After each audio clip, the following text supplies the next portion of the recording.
अस्सलाम वालेकुम फ्रेंड्स, उम्मीद करती हूँ आप सब खैरियत से होंगे। आज की जो वीडियो है वो बहुत ज़्यादा इम्पॉर्टेंट है उन लोगों के लिए जिनको लगता है कि एक लेवल पे आके उनकी जो इंग्लिश है वो रुक गई है, यानी उसमें कोई चेंजेस नहीं आई हैं, यानी वो कोई उनका जो लेवल है वो जो सिंपल इंग्लिश वो पहले बोल सकते थे आज भी वो उसी सिंपल इंग्लिश पे ठहरे हैं। सो आज की वीडियो में मैं आपको वो एडवांस्ड इंग्लिश की कुछ चीज़ें सिखाऊंगी जो कि आप अपनी उन सिंपल जो बोली जाने वाली चीज़ें हैं उसके साथ उसको रिप्लेस कर सकते हैं। तो आएँ अपने लेसन को जो है वो स्टार्ट करते हैं। उससे पहले अगर आप मेरे चैनल पर न्यू हैं तो प्लीज़ सब्सक्राइब कीजिएगा ताकि आप जो है मज़ीद वीडियोस जो आप लोगों के लिए बनाई जा रही हैं उसको देख सकें। सो आएँ स्टार्ट करते हैं। आज की वीडियो में मैं आपको सिखाने वाली हूँ कुछ ईडियम्स जो बहुत इंटरेस्टिंग है, बहुत सिंपल हैं, इजीली आप जो है उनको वो याद कर सकेंगे। मैं आपको इस तरीके से सिखाऊंगी। The first one is piece of cake.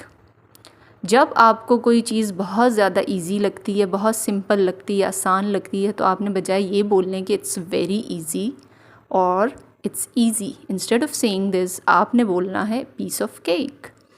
इसको आप एग्ज़ाम उसमें सेंटेंस में कैसे यूज़ कर सकते हैं? The exam paper was a piece of cake, यानी आपका जो पेपर था वो इतना आसान था तो आप उसके लिए कहेंगे was a piece of cake.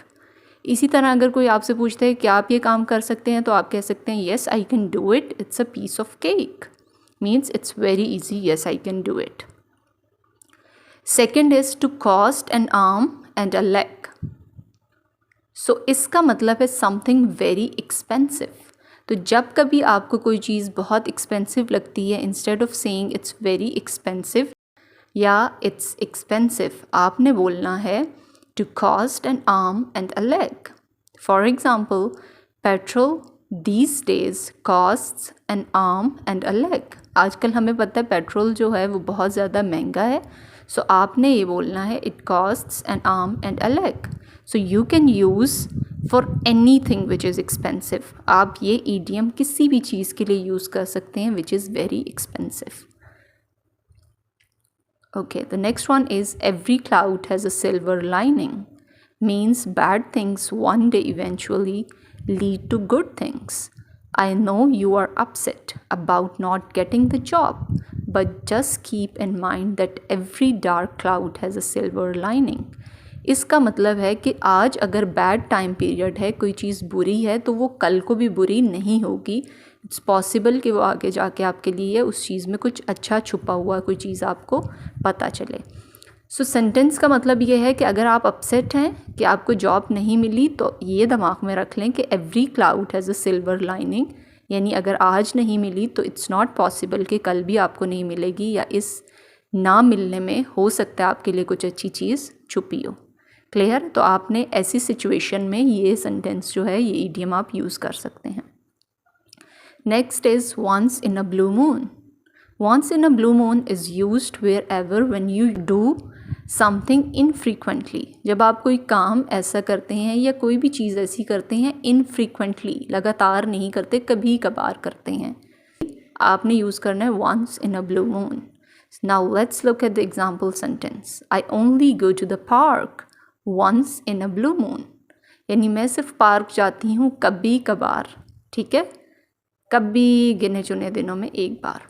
Okay, now the next one is to kill two birds with one stone. इसका मतलब है to solve two problems at once, यानी आप कोई मसला जो है वो उसको एक साथ हल कर लें, या कोई चीज़ जो है वो आप एक साथ कर लें।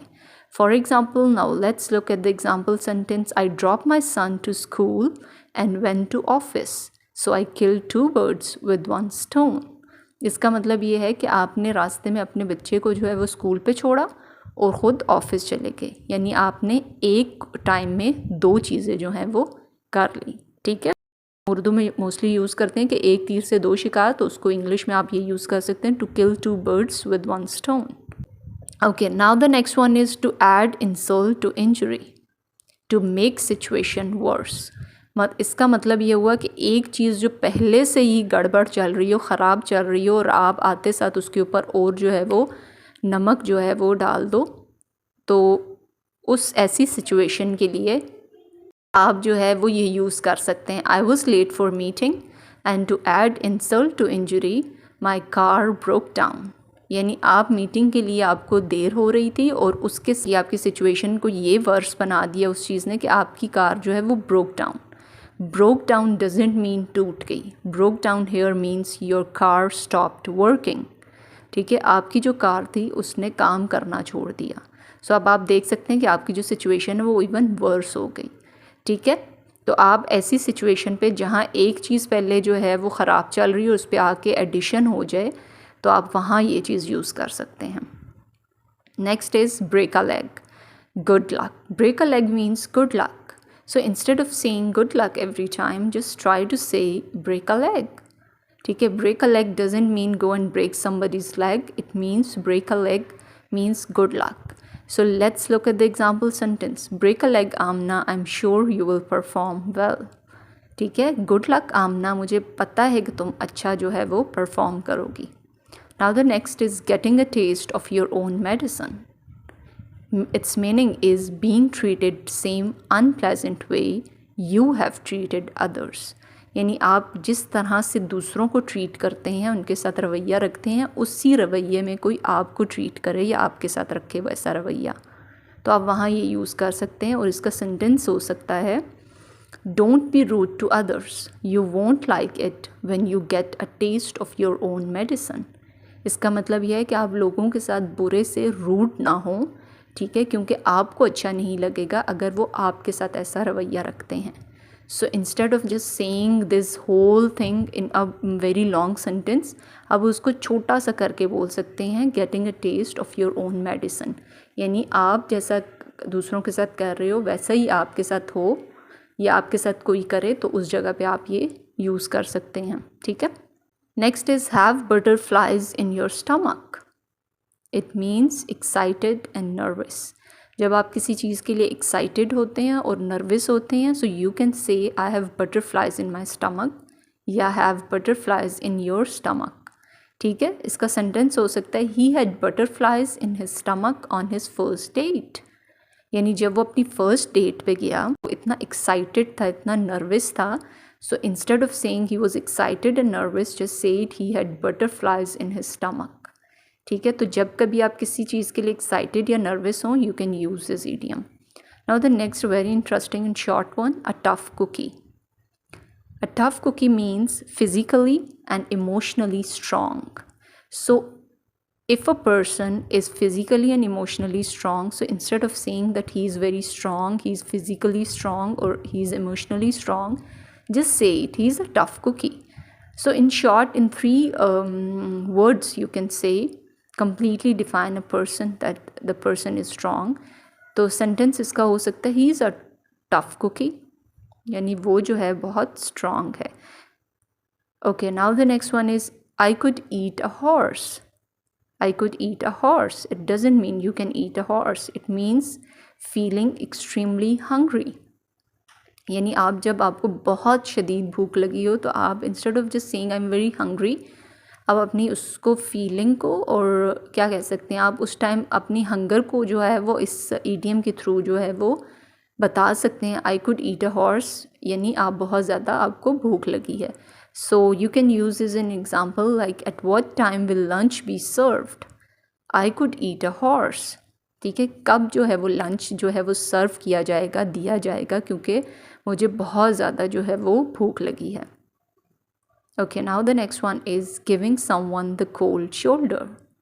इसका मतलब ये है कि आप किसी को इग्नोर करें। Meaning is to ignore someone. ठीक है, she gave her friend the cold shoulder, this is the example sentence. इसका मतलब ये है कि उसने अपनी दोस्त को जो है वो कोल्ड शोल्डर डजंट मीन कि ठंडा उसने जो कंधा दिया, it means that she ignored her friend. Now the next is stealing someone's thunder.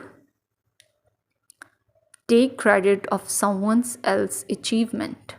ठीक है, इसका मतलब ये है कि आप किसी और के काम के, किसी और की मेहनत का क्रेडिट जो है वो, उसकी जो तारीफ़ें हैं, जो भी उसके रिवॉर्ड्स हैं, बेनिफिट्स हैं, वो आप ख़ुद पे ले लो। ठीक है, यानी काम किसी और ने किया और क्रेडिट आप ले जाएं। So instead of just saying she took the credit of my work और and the things like this, just say it stealing someone's thunder और शी स्टोल माई थंडर। ठीक है, Now let's look at the example sentence. Sam stole my thunder by leaking the designs which I made. यानी Sam ने जो है वो मेरे काम का, जो मैंने डिज़ाइंस बनाए थे, उसका जो है वो क्रेडिट ले लिया. कैसे ले लिया? मेरे डिज़ाइंस को लीक करके.